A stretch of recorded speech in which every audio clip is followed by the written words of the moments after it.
Why do you think it's important that students learn about art? That students learn about art?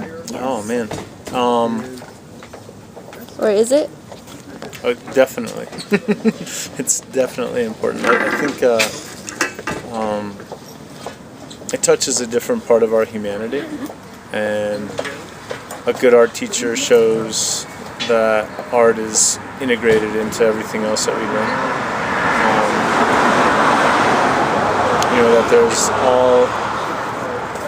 all different aspects of a concept.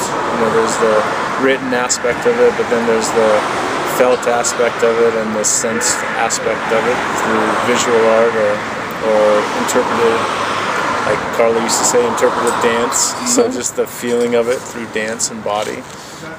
Singing, gets you another idea of a concept. And when I say concept too, different ideas about life, but I think life in general too, art gives you a different understanding of how to live and why to live. So I think it's very, very important, and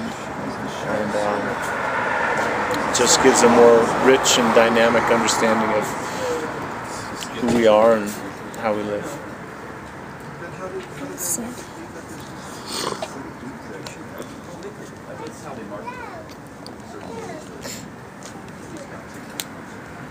Okay, this makes sense. I don't know if you have a teaching philosophy or...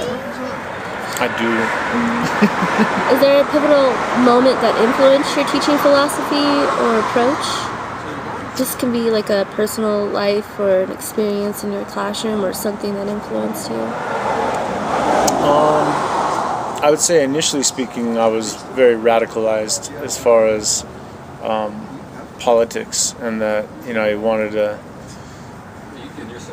to kind of foster a deeper understanding of our history as a nation, one that was more critical and questioning. And so that remains kind of a stalwart part of my philosophy, is critical questioning. Never to really accept anything that anyone says, including myself, but to really individually research and get a variety of perspectives on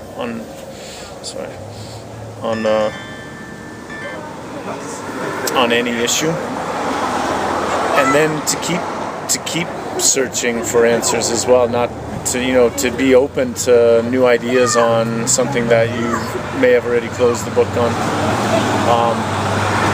But then I would say another kind of critical moment of my teaching philosophy was in my own teaching philosophy class, that I had to take when I was a student, and I had a woman who became my mentor, Marie Worsing, and she,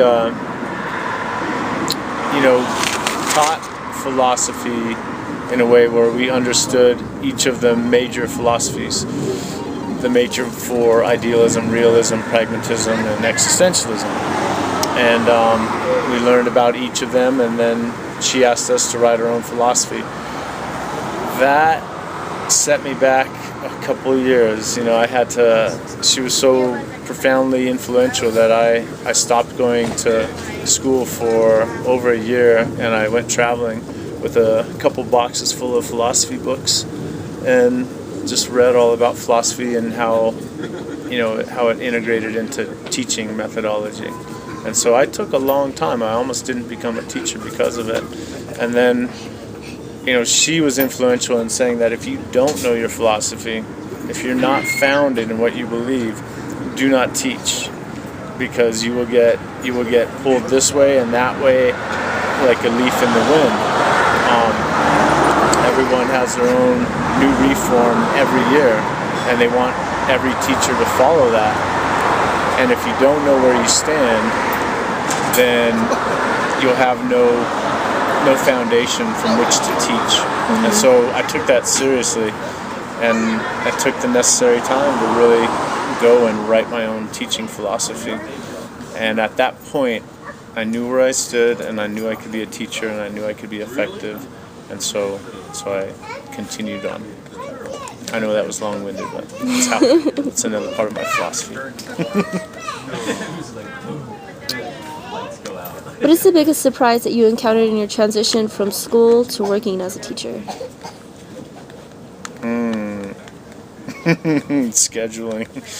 Like, wow.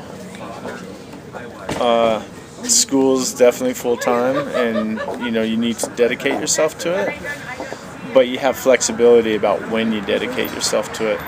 With school, with teaching, the working aspect of being a teacher, especially at a small charter like I was at, you had to dedicate long hours, and you had to be very organized. More organized than I was would be helpful. But yeah, you have to have filing systems, and you have to know how to prioritize, manage your time well, to not get burnt out. So those were definite changes in becoming a teacher. Okay. That's it. What is your biggest challenge for you in teaching? Biggest challenge for me in teaching.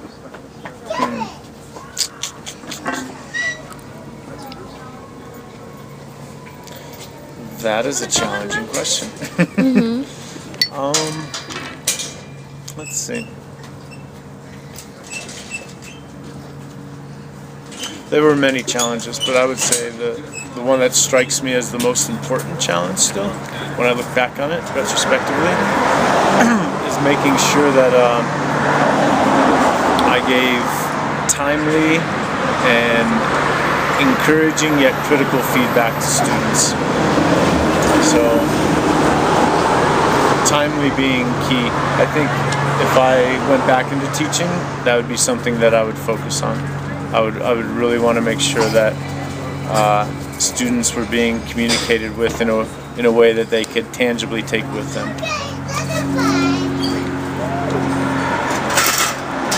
And I guess one other is reflecting in a tangible way personally.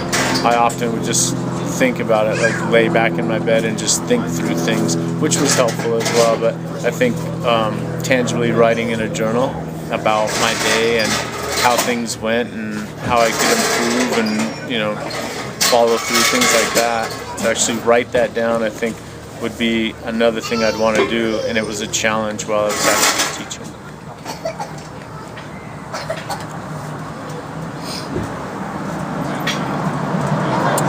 How has your teaching philosophy changed or evolved over your career? Think back to your first year of teaching and describe the big changes that have occurred. Say that last part again? Can you think back to your first year of teaching and describe any big changes that have occurred over time?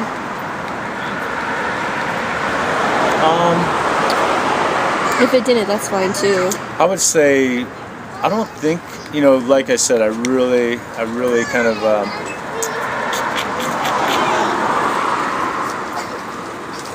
I really was careful to think about my philosophy before I went into teaching. So I wouldn't say my philosophy changed necessarily, but my ability to enact my philosophy evolved, and it got, I would say, more along how to work with students, how to not discipline necessarily, but to have a better working relationship with students, how to keep encouraging them even when I was frustrated, how to truly treat each student with a similar optimism. No matter what they brought to me, that I wanted them to know that they were equally important to me as any other student. And I think that evolved. I was better able to do that as I continued teaching. And my sincere belief about that, I guess it became sincere, whereas in the beginning, I didn't know if I really cared for each student equally. But I came to. Okay.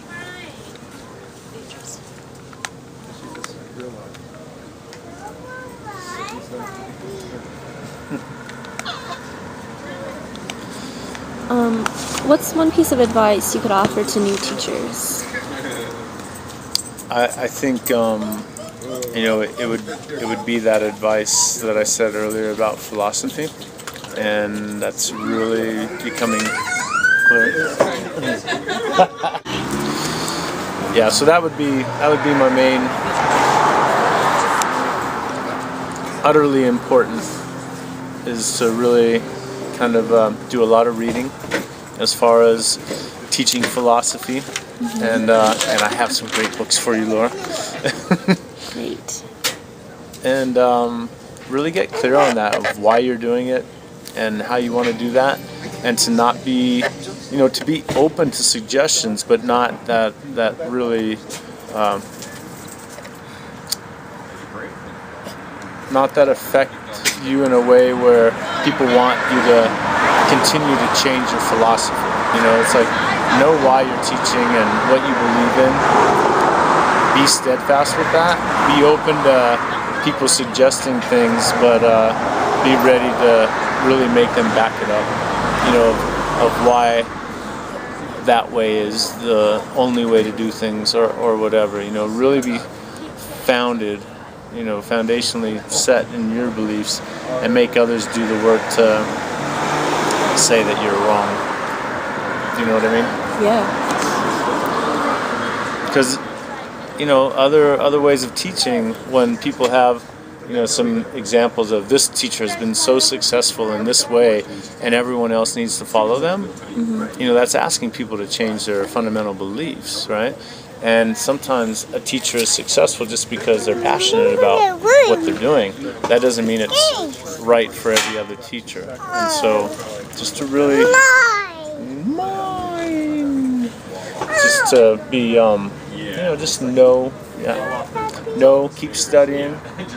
If people persuade you one way or another, that's okay, as long as you know why. Yeah. There. That's it.